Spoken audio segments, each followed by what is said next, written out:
to Caliber by Donald MCGIBENY, Chapter 14. Bulletproof. Jim's car had been moved to his own garage the morning after the accident, and as I had a pass key to the place, I found it unnecessary to go to the house at all. Wicks and Annie were taking care of the establishment until Helen should come home or the house be sold. I opened the door of the garage and shuddered involuntarily as I caught sight of the wrecked Peckwith Pierce. It had been more badly smashed than I had at first supposed. On the night of the murder I saw that the chassis was twisted and the axle broken, but I had not noticed what that jolting crash had done to the body of the car. The steering rod was broken, and the cushions were caked with mud. One wheel sagged at a drunken angle like a lop ear, and the windshield was nothing but a mangled frame. One long gash ran the length of the body as though it had scraped against a rock, and this gash ended up in a jagged wound the size of a man's head. In the back were 3 small splinter holes. I examined these with particular interest, wondering what could have caused them. Evidently the police had neglected to examine the machine. The sight of what looked like the end of a nail caused me to drop to my knees and to begin digging frantically at the wood with my penknife. At the end of 5 feverish minutes I held the prize in my hand. It was a misshapen steel .32 rifle bullet.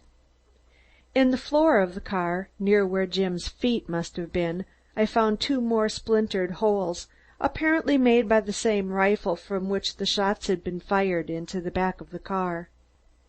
2 thoughts flashed through my mind, exuberant assurance that this latest discovery cleared Helen completely. She couldn't have fired the rifle from the rear seat of the automobile, nor could she have put those bullet holes into the back of the car. In my joy that I had found proof of my sister's innocence, I forgot to speculate on who could have committed the murder. My second thought was really a continuation of the first, that I must bring the coroner and Simpson at once to confirm my discovery. I carefully locked the door of the garage, as though fearful somebody would rob me of my find, or that the automobile might move away of its own volition. Then I ran to the house and rang the bell. All the curtains were drawn, and I had about decided there was no one at home, when, after what seemed an interminable wait, I heard the sound of footsteps within, and Wicks opened the door. "Who'd you expect to see, Wicks, a policeman?" I asked. "No, sir. One of those blarsted reporters, sir." "Poor old Wicksy," I sympathized. "Well, it'll soon be over now. I want to use the telephone." I ran down the hall to the table where I knew the telephone to be, and called up Simpson. He promised he would come right up.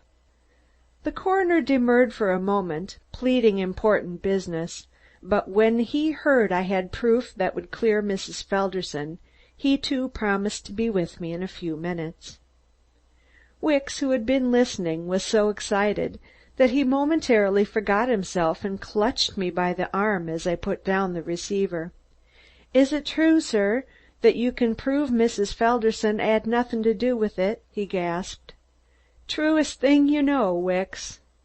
"I fear I'm going to act unseemly, sir. I feel like yellin', 'Yip, yip,' sir." Then he noticed he had me by the arm and hastily murmured apology. "That's all right, Wicksy, old top. Go as far as you like," I cried. "I'm so happy and relieved I could kiss the Kaiser." "Surely you wouldn't do that, sir," Wicks reproved. "All right, Wicks, I guess it's not to be done this year." The butler turned to leave, but stopped at the door to say, "Mr. Woods called about a week ago, sir." "What did he want?" I demanded. "He stated as how he was after some papers concernin' a business deal that he and Mr. Felderson were interested in." In the excitement over my discovery, I had completely forgotten the real errand that had brought me to the house. "What did you tell him, Wicks?" "I told him that you had charge of all Mr. Felderson's effects, sir, and that he could probably obtain them from you. the butler replied. That was right. Did he leave after that? Shortly after that, sir, Wicks answered. But first he asked for the key to the garage, sayin' he would like to hinspect the auto. Did you give it to him? I snapped. Yes, sir. I saw no harm in that, sir. I ran to the garage and quickly searched the broad pockets of Jim's car. The portfolio was not there. I hurried toward the house to ask Wicks if Woods had had any papers with him when he returned the garage key, but slackened my pace before I had gone halfway. After all, it made very little difference. The evidence had only been gathered to keep Helen with her husband. Now, since that was no longer an issue, what did it matter if Woods had stolen the proofs of his own dishonesty? True, Simpson and Todd had asked me to get them, but I felt that they had urged the importance of those papers more to give me something to do than for any real need for them. Just then an automobile came up the drive and Simpson jumped out. He was gravely skeptical until I led him to the garage and showed him the bullet holes. Then he was enthusiastic. He examined the back of the car minutely, and at the end of his scrutiny he turned to me. I'm not at all sure that we were justified in giving that Zalnitch a clean bill of health so soon. It is just possible he had a lot more to do with this than we supposed. While we were talking, the coroner drove up. He took the bullet I had extracted from the back of the car and looked at it as though he expected to find its owner's name etched there, after which he examined the holes in the back of the car and in the footboard. Then I eagerly related our suspicions against Zalnitch, but he shook his head. That would seem to clear Mrs. Felderson, but it also makes it look as though every other suspect is innocent. Look at these holes in the floor. The bullets that lodged there must have been fired from above. Also, you will notice that there are 3 bullet holes in the back of the car and 2 in the footboard beside the shot that killed Mr. Felderson. Unless your friends, the socialists, were carrying a young armory with them, they could never have fired that many shots in the short space of time that it took Mr. Felderson to pass them. I should say that it would take a man from, 15 to 30 seconds at least, to fire 6 shots at any target, and before that time, the automobile would have been out of range. He might have used an automatic rifle, I interposed. The coroner took off his hat and rubbed the bald spot on the back of his head. That is possible, he admitted, but it doesn't explain how those bullet holes got into the floor. There might have been a struggle and the gun discharged into the floor that way. That doesn't explain the holes in the back of the car, I objected, fearing that they would again go back to the theory that Helen was responsible. The holes in the footboard seem to me positive proof that the shots were fired from above, Simpson argued. Are there any buildings or trees along that road where the murderer might have stationed himself and waited for Felderson to come along? There are no buildings, I replied, but there might be trees in the vicinity of that stream. That sounds as though it might bring results, Simpson said. Thompson, suppose you take the coroner out there and see what you can find. In the meantime, I'll start proceedings to quash that indictment against Mrs. Felderson. The coroner insisted he was due at an inquest that very moment, but would go with me in the afternoon. As we walked toward the cars, Simpson asked me if I had found the papers dealing with Wood's case, and I told him I thought Woods had stolen them and repeated the information Wicks had given me. I don't think we shall need them, fortunately, Simpson replied. Todd saw Woods last night. He's making a frantic effort to raise money and came to him, among others. He says that Woods can clear himself of all connection with the crime. Men who were with him that night can testify he didn't leave the club. By the way, Woods hasn't approached you, has he? No, I laughed. He knows I have no money, and if I had I wouldn't give it to him. After they had left, I decided to go out to the Blandesville Bridge and do a little preliminary scouting on my own. Eager for Mary's company, and wishing to tell her the glorious news that was to clear Helen, I drove to the hospital, only to find that Mary had not been there and Helen was asleep, so I drove on to Mary's, hoping to find her home. "Miss Pendleton is just going out, but I will ask if she will see you," the maid informed me. I stepped into the living room and picked up a magazine. As I took it in my hand, it fell open to a story entitled, "Who Murdered Maryvale?" I looked at one of the illustrations and quickly laid the magazine down, conscious that I'd never again read a mystery story built around a tragic death. Then I heard Mary's light step pattering down the stairs and turned to greet her. She was dressed in a smart, semi-military costume, which she had worn while a volunteer chauffeur during the war, and she looked simply radiant. "Mary, we've made certain discoveries which absolutely clear Helen of suspicion," I cried, taking her hands in mine.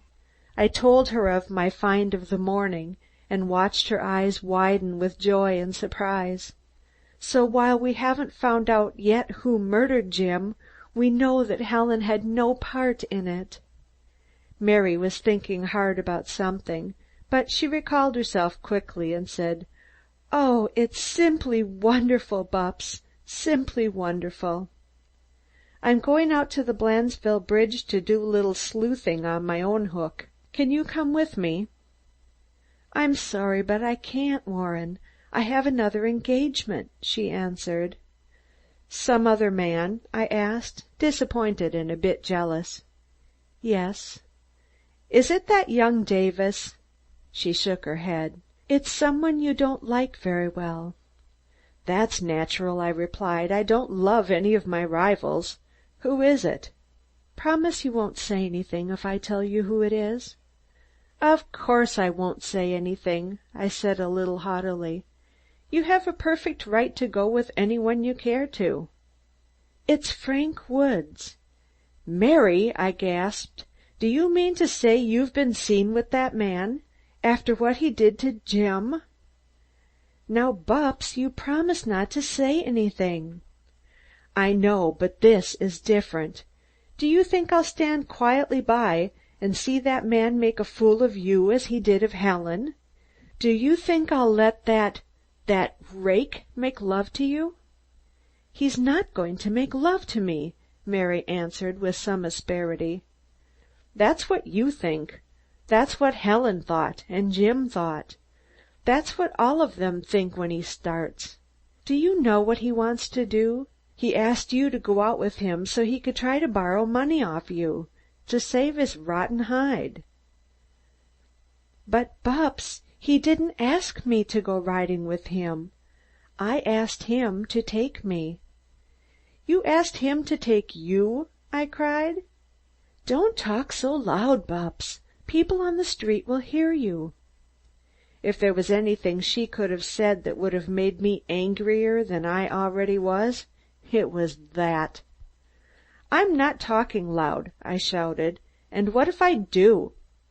The people on the street may hear me, but they will see you with Frank Woods, which is 100 times worse.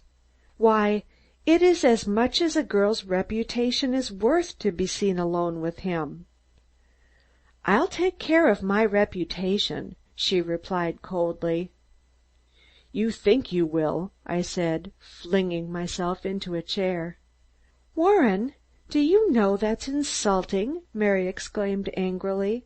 "You're acting like a schoolboy. I have a good reason for wanting to go out with Frank Woods." "Reasons?" I sneered. She went into the hall and I followed. "Mary, I don't know what your reasons are, and I don't care. I'm not going to have that man making love to you. Either you don't go out with him, or I quit." Mary turned and looked me straight in the eyes. "What do you mean?" she asked. "Any girl who is Frank Woods' friend, after the mess he stirred up in my family, isn't my friend." Mary's face was white, but her little chin was set determinedly. "That's just as you wish," she said, and ran upstairs. I picked up my hat and gloves and left the house. Chapter 15